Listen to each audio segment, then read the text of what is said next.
Well, other than my own coaching supervision training, which was face-to-face with a group, I've never experienced, other than maybe one conversation one time with one person, in-person supervision. So I actually don't know what it would be like.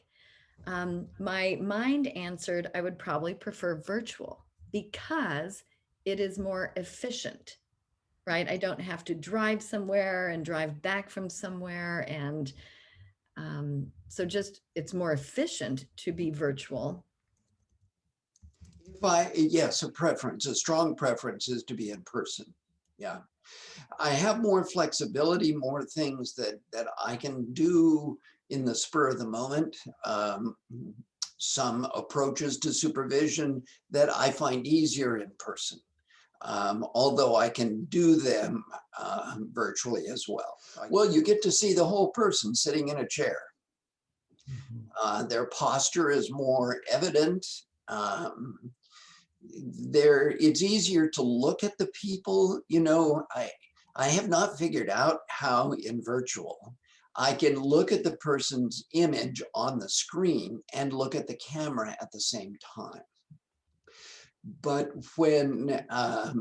when I'm face to face with a person or several people, you know, with a wide view, I can take in the whole person. I can take in several people at once, and they see my eyes while I'm looking at them.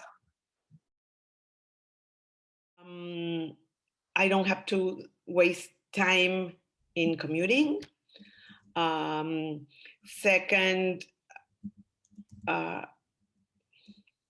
we can reach more people all over the world, anytime, any time zone. I don't see many disadvantages. I really believe it's almost the same. We can maybe have different labs or be more relaxed maybe in our positions, our body language. We can see the whole body language and not only the face. Or we can do some exercises or maybe some role plays in a different way if it's in person. So that would be the disadvantages if I don't have it in person. I think the virtual setting allows more people access to supervision. Is that I can work globally. I have clients from all over the world, except for the time zones. It works. I don't have to travel. I can do it from the comforts of my home. Hell, I don't have to get in a car or an airplane. So there's actually more time in a day because I don't have any of the transfer time. I do make sure I leave 15 minutes between clients, unlike meetings. But I do make sure that I've got, you know, field clearing time, but that's a lot different than an hour and a half that it usually takes to drive into town to see somebody at a client site. I have a lot more variety of clients. Yeah, location is not an issue anymore. Can work anywhere.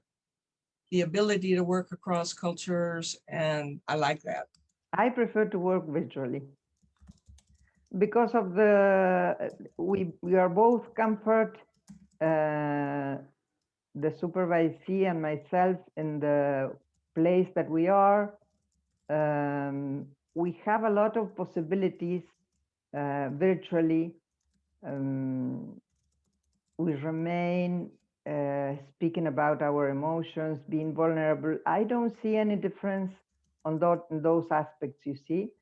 And instead of that, I can arrange better my schedule and I can work with people that are not from my country, with different languages, with different ways of being, so with different cultures. So I prefer working virtually. Disadvantages, a lot of hours sitting in the same place without moving, I would say. And I use my eyes very much, so they are tired. Convenience, in, you know, for both the coach and the supervisor.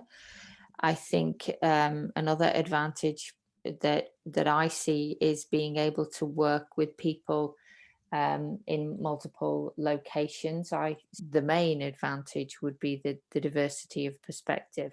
I haven't seen or experienced people feeling like they've been kind of shortchanged in any way by engaging in supervision virtually.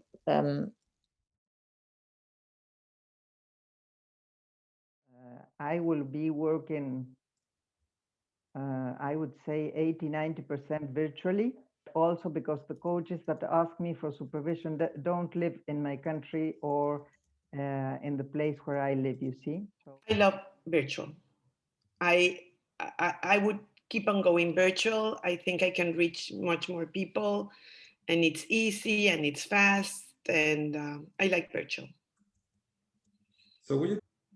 Oh, I think we will definitely remain virtual the next 5 years. Absolutely. I think one of the things that's happened, particularly as working across cultures, and you would know this, some cultures are very face-to-face and very physical in just the way they relate to people. And I think what COVID has done is it's made everyone's kind of working virtually. And I think people are a lot more comfortable with it than they were, let's say, pre-COVID. I think that I'll have even more virtual. I don't think I will meet face to face as much. I probably have too strong a bias here, but I think that one-on-one work will be virtual for all kinds of reasons, not the least of which we're going to be another year, maybe two, before we're on the other side of travel. And I think people will change their habits and realize that you can create trust and safety and intimacy in the virtual environment. In some ways, I've watched practitioners I've supervised realize that they're the ones holding themselves back from intimate connection virtually. And that's been a supervision topic. Things. One, I think there's lots of potential ethical issues around recordings. And so the contracting has to be really clear and specific. And it requires a level of trust that people will, in fact, if they download the recording, not share it, not post it on social media, delete it at the appropriate time. But I don't think the virtual makes it more difficult to deal with ethical issues. It's all about building the trust, whether hypothetically you can do it in person, since I haven't really done that. But in the virtual world, it's about building the container, isn't it? About the safety. Yeah.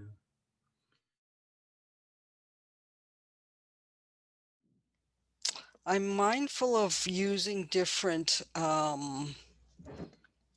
creative ways to supervise virtually. So the adaption of the magic box, for example, using pictures, using the 2 chairs, like how to set it up virtually. But it used to be easy when I did it face to face, because then we just put 2 chairs together and then you move from one chair to the other. But now it's like, okay, we need to set it up virtually in a way that the client has, or the supervisee has 2 chairs, and I can see both of them. And then I invite them to go from each chair. Some of the cultural pieces are that they have a choice to turn on their video cameras or not. In fact, from a diversity cultural perspective, if you work with clients in the Middle East, like in Saudi Arabia or Oman, places like that, you can't even ask people to use their video cameras because it's disrespectful, especially for women, about showing their face, and also for entering into their private home, especially now with COVID-19. So one is people need to watch themselves and don't worry about the rest of the people.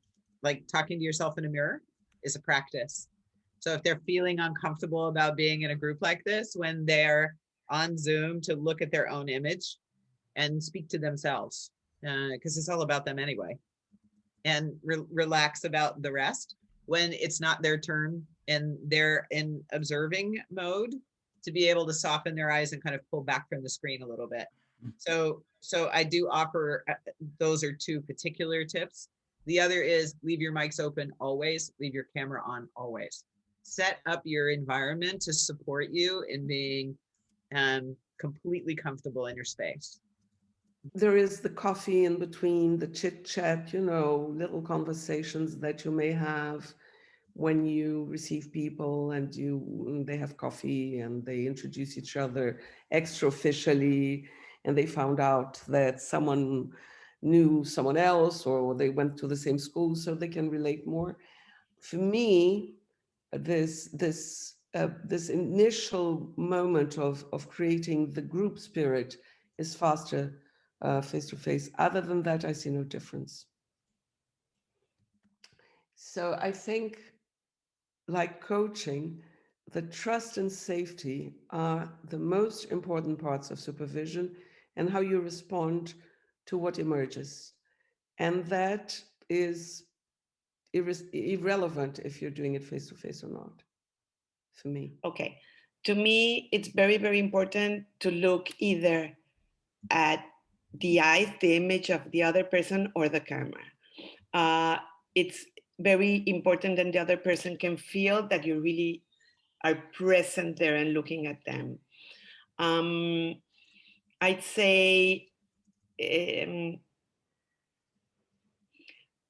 no distractions. Okay, one more thing of the other question, the distraction of the phone. Usually I have it here next to me, and like no phones, flip it back. Don't look at the phone. Don't look at all the messages that come in the computer. Take some time to get to know and contract with the other person, but not only the agreement or the contract that it's the formal one of how many sessions. I'm not talking about that. I'm talking about the warmth, getting to know the other person. Make sure that contract is well set, because that's gonna set the confidence, the trust, the warmth, the vulnerability in the other one a little bit faster. So much more of our attention and focus is on resourcing our coaches, right? The coaches in our groups and our supervision relationships right now.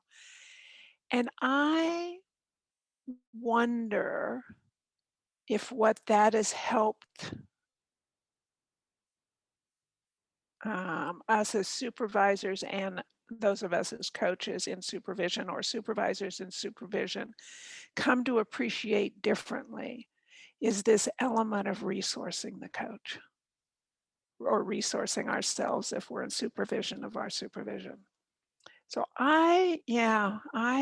I'm holding this real curiosity about, we've done a lot of normative and we've done a lot of formative, and we say, oh yeah, and there's this restorative aspect.